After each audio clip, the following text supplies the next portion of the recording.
Let's talk about all the books I read in 2024. My name is Sydney, and I created this BookTube channel in August of 2024, and although I want to continue into the future with all my reading wrap-ups, I think I'm going to do bi-monthly reading wrap-ups. Instead of just starting now with August and September, I actually want to go back to the beginning of 2024 and talk about the books that I've read so far. I'm going to split this up into kind of sections of the year, so this first part is going to be all the books I read January, February, March, and April, because this is the time when I was traveling around Europe and didn't have a lot of books with me, and then when I was coming home to my apartment and I was in a very busy season, so I didn't read as much as I'm used to. And then the next part will be all of the books I read over the summer while I was also traveling, so May, June, July, and August, and then from there I will go into the bi-monthly reading wrap-ups of what I read in September, October, and then November, December. So this video is going to be all the books that I read in the first 4 months of 2024. So for the first 2 months of this year, I was actually backpacking around Europe. I went and spent New Year's in Stockholm with some friends, and then I went traveling by myself for 2 more months after that. So I obviously didn't have any physical books with me at this time, but I did have my Kindle. I bring this thing with me on all of my travels, and I have read hundreds of books off it in the maybe decade that I've had this thing. It's so old that it doesn't light up at all. Like, I still need a light if I want to read off this thing. I love it though. So the first 3 books of 2024 that I read are all off of Alexis Daria's backlist.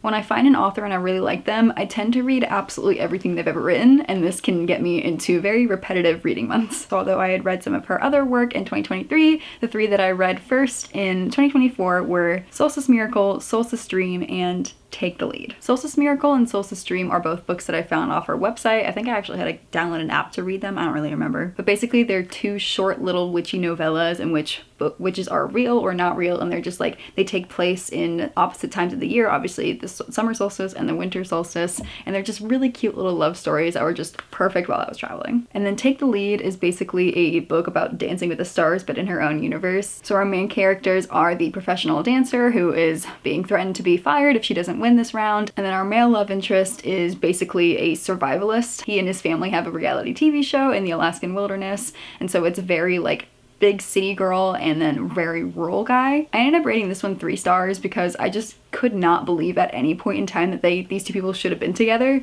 They just had very different lives, and although they had chemistry, I don't think they should have been together. There was really only one possible way this book could have ended that would have made me happy, and it did end that way, but the fact that I was just questioning it the whole time didn't really lead to a great enjoyable experience like I have with some of her other books. So I actually read those books in Stockholm and Copenhagen, and then on January 5th I flew into London so that January 6th, which is my birthday, I could spend going book shopping. I absolutely love London, and I love the bookstores there, and I especially love Piccadilly Waterstones, which is the biggest bookstore in all of Europe. And that day I bought a ton of books for myself that I was going to ship home, but before I did that I had 2 weeks in London, and I spent as much time possible reading the books that I had there. And in those 2 weeks I was actually only able to read these 3 novels and then the 2 novellas that go along with them. But honestly, that's totally fine. I had a great time traveling, and I loved this series. This is the Mead Mishaps series by Kimberly Lemming, and these books were just the coziest, funnest little novels. I read each of them in a day. I would classify them as cozy fantasies, although there is a lot of murder and mayhem in these books. There's just a cozy feeling, and the characters are just so fun and lovable that I would classify them as that. And there'd be multiple times where I'd be like out in public and I'd have to like stifle my laughter because they were actually laugh out loud books. This first one is That Time I Got Drunk and Saved a Demon, and it follows our main character Cinnamon, whose family are all cinnamon farmers, and this demon that she accidentally saves in the forest, and they end up having to go on this adventure together where there's actually a lot of mayhem and chaos, but these 2 are just like, chemistry is off the charts. They're having laugh out loud banter. He's so protective of her. It was just such a fantastic little book to read. Essentially what happens in all 3 of these books is that they spend a vast majority of the time just in the universe, just exploring each other, and the last quarter, like, shit hits the fan, a lot of things happen, a lot of plot happens, and it kind of opens up the world, which is kind of jarring, but honestly, like, I love this world so much that I'm a-okay with it. So after this one, I actually listened to one of her novellas called Mistletoe. I was on a day trip going to Oxford and back, and so on the bus ride there, I listened to it, and I loved it so much that on the bus ride back, I listened to it again. And I was up in the front of the bus, like, hiding my face because I was blushing and giggling the whole time, both ways. I won't even lie, it was my favorite story out of all of them, including all of the novels. It was like cute little fake dating. Like, I love their banter, I love their chemistry. I Now that I'm thinking about it, I kind of want to re-listen to it because it was just such the perfect little story and I desperately wish it was a full-length novel. Next is That Time I Got Drunk and Yeeted a Love Potion at a Werewolf. This is Cinnamon's best friend and this is a werewolf that Cinnamon picked up in the first book. So yes, I would read these in order. They kind of get off to a rocky start because this guy is bothering her and she ends up throwing this potion at him and it goes over his head and hits this werewolf and it ends up being a love potion. And of course our werewolf friend is like, oh my god, you're the love of my life. And she's like, whoa buddy, no I'm not. And he goes, no, I imprinted on you, like you're the love of my life. And so the whole first part of the story is them kind of fighting each other, but like also being in love. Parts of it were kind of questionable because it's like, was he really hit by a love potion or did he really imprint on her? So they have some really cute moments and then some moments where I'm like, whoa, we need to figure this out first. One of the best things is that she is a romance smut reader and so she has this whole collection of novels that he finds in her house and a lot of them are about werewolves. So when they have their spicy scenes, because yes, the series is spicy, when they have their spicy scenes, it's kind of hilarious because she knows what's going to happen and it just gets better from there. And then after this is another little novella called A Bump and Boo Hail. It kind of reminded me of those TikTok videos where couples play pranks on each other and they're not good pranks. Like all the comments are like, leave him, divorce him kind of stuff. So that was kind of vibe I got from that novel and I did not like it. And then lastly we have That Time I Got Drunk and Saved a Human. This definitely needs to be read last. There are spoilers in this one that you need to go through the other ones first to get. But this is a dragon and human lover and there is a age gap in this, but he is such a protective, grumpy love interest. He would do literally anything for her and she's out here living her best life.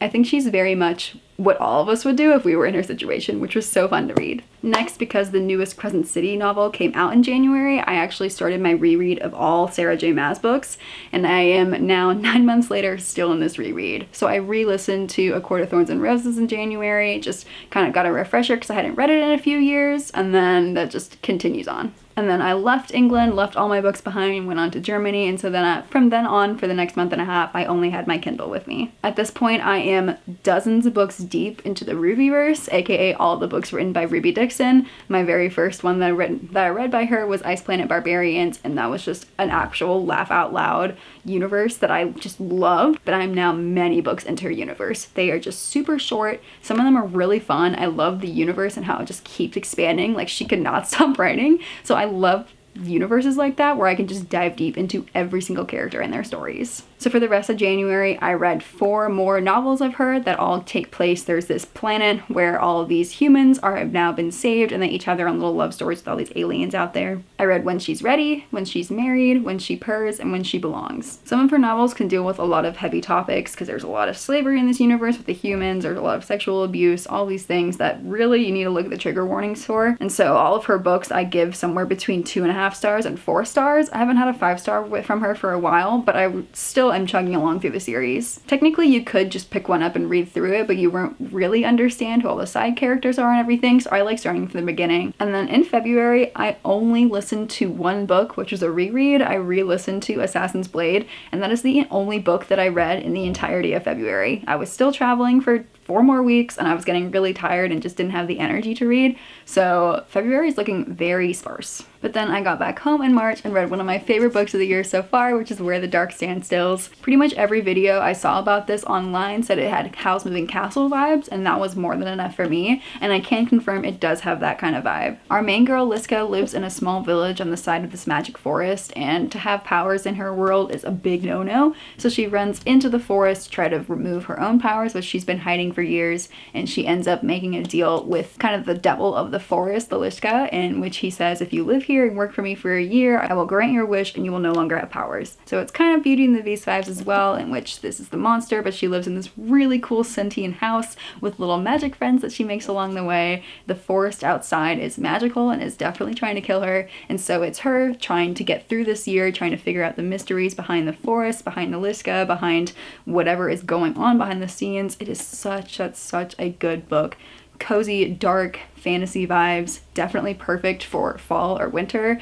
I read it in March, whatever, that's okay. I still absolutely loved it. The found family in this is just so good. The love story is so fun to read, and the ending is really sad. And then next, I was just stuck in a rereading sphere. I re-listened to Throne of Glass, Crown of Midnight, and Air of Fire, and I also re-listened to House of Salt and Sorrows. I've been trying to read the second book in that series for so long, and so I was like, all right, I need to reread this first book. It was so good. The first time I listened to it, I was literally pacing around my apartment in anxiousness. Like, I could not stop listening, and I couldn't focus on anything else. Like, I was just walking around in circles. I was so stressed out. And even though I love that book so much, and I very much want to read the second one, I still never got to it. So I think I need to re-listen to that one again, because House of Salt and Sorrows is so good, and I want to listen to the rest of her work. House of Salt and Sorrow is a 12 Dancing Princesses dark, twisted tale, and it is just absolutely perfect. There is a lot of death and murder and some gore that kind of happens, as well as some magical stuff throughout.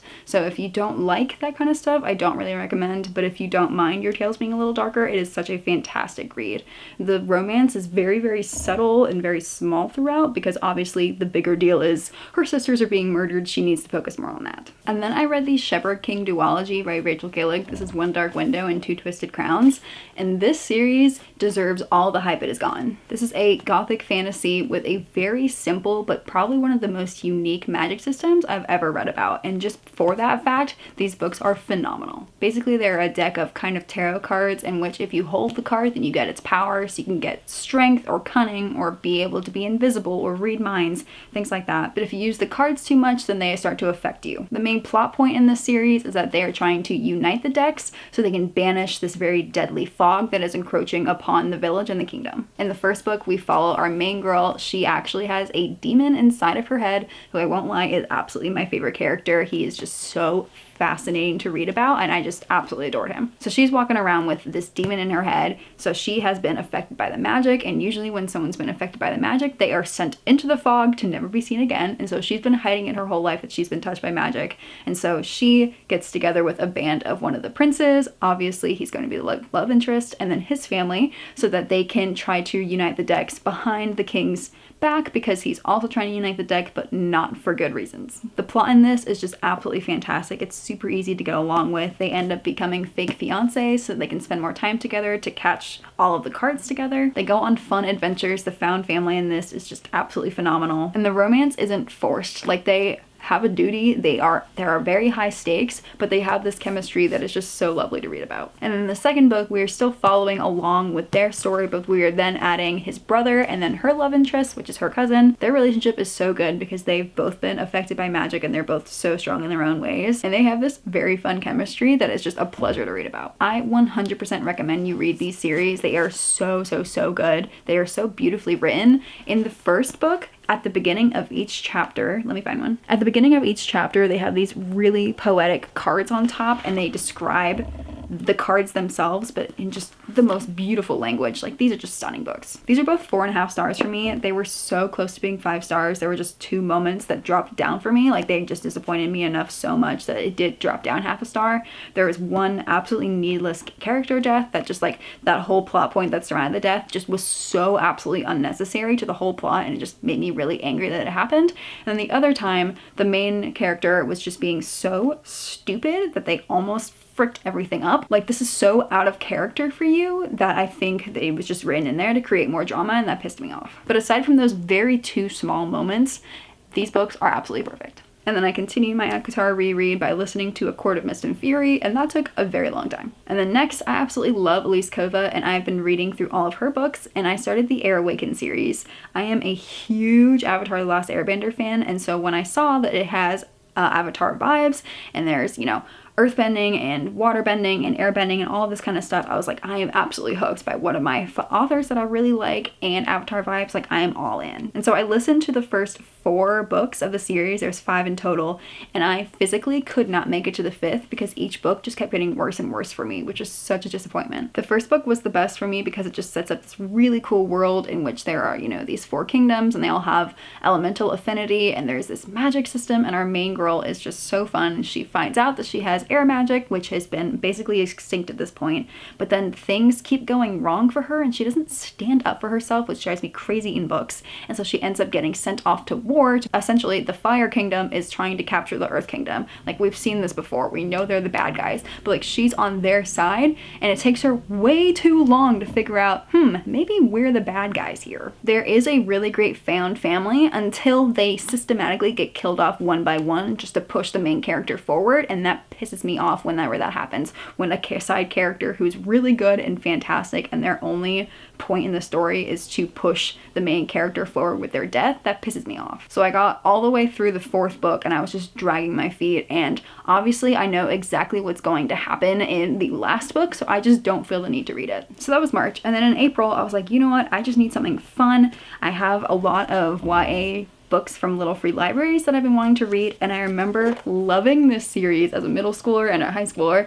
So I was like, you know what, I'm gonna pick this back up because I'd found it in a little free library and I'm gonna read it, with the intention of reading it and then putting it back in a little free library. But once I read this, I realized I am keeping this forever. This is the Gallagher Girls series by Ali Carter, and it follows our main character as she goes through high school, but her high school is actually a secret spy school all for girls. They all live in this mansion in Northern Virginia. I'm from Virginia, and so I know exactly where she's talking about, and I think it's just so cool to have that connection to them. The first book is a little hard to get through because it is incredibly juvenile. It's basically her going into her sophomore year, I believe, and she ends up finding a cute boy out in the town, and it's just like all about being 14 and 15 and like having your first boy crush and like having your first boyfriend and that kind of stuff, except obviously it's a little harder for her because she is in training to be a spy. So that one is much harder to get through. But the second one, which I don't have, I want to find it so bad because it's my favorite. When I tell you that these books are made for middle schoolers, right? When I tell you I was up until 3 a.m. giggling and kicking my feet during the second book because I loved it so much to finish it. Not a lot of books give me that feeling anymore. But essentially in the second book, we have boy spies come into the school and study abroad there for a year. And it is just, oh my god, it's so good. The tension between her and this other guy is so good. Like, they are just battling of wits, battling of spy skills. It's just, every part of it is just everything I ever wanted as a kid. Like, I love the series so much. So the first 2 books are about being in the school and boys and, you know, finding out who you are. Her dad has been dead for a long time. Both her parents are spies. And so it's her kind of figuring out who she is. And then starting in the 3rd book and beyond, including all the little novellas in between, their world starts getting bigger as world politics come into play. They start getting kidnapped and people are trying to kill them. And there's a lot of plots further at play. And they're trying to figure it out as these teenagers because all the adults, you don't know who to trust. As a middle schooler, I never made it past the 4th book for whatever reason, so actually reading the end of the series was brand new to me, and it was a roller coaster, let me tell you. It's ended up getting a little sad, and I think that's why I stopped after the 4th book, because just a lot of sad things happen, and I don't think I was equipped for that as a middle schooler, but now as a slightly more mature 26-year-old, I was able to get through it and push through to the end, and I'm so happy I did. I love this series. If you want like a middle grade / YA fun little spy school romp, I highly recommend this series. And then I continued the reread train by finishing ACOTAR with A Court of Wings of Ruin, A Court of Frost and Starlight, and A Court of Silver Flames. And then my favorite travel blogger came out with a memoir. I had it pre-ordered and it finally arrived and I was able to read it and I absolutely loved it. I read it in like 2 days. This is Helene Sula and she wanted to make something of her life and became a travel blogger.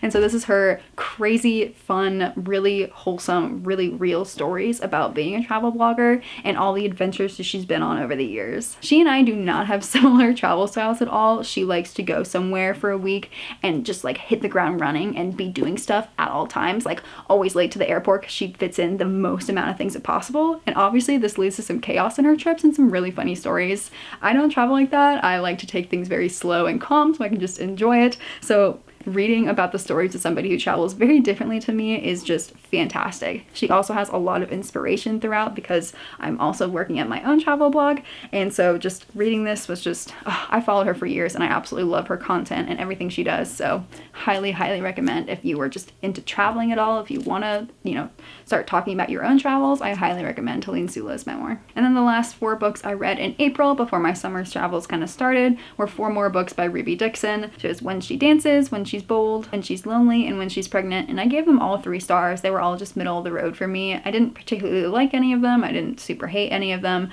but I will continue with the series nonetheless. So in the first 4 months of the year, I read 42 books, which, believe it or not, is a little bit less than normal for me, but I've been having a crazy year, so I'm a-okay with it. I had some really, really great books in there and some really not great books, but the rest of the year got a lot better. And in my next video, I'll talk about all the books that I read while I was traveling over the summer. Thank you so much for reading my very first reading wrap-up. I absolutely love doing it, and I can't wait for many more.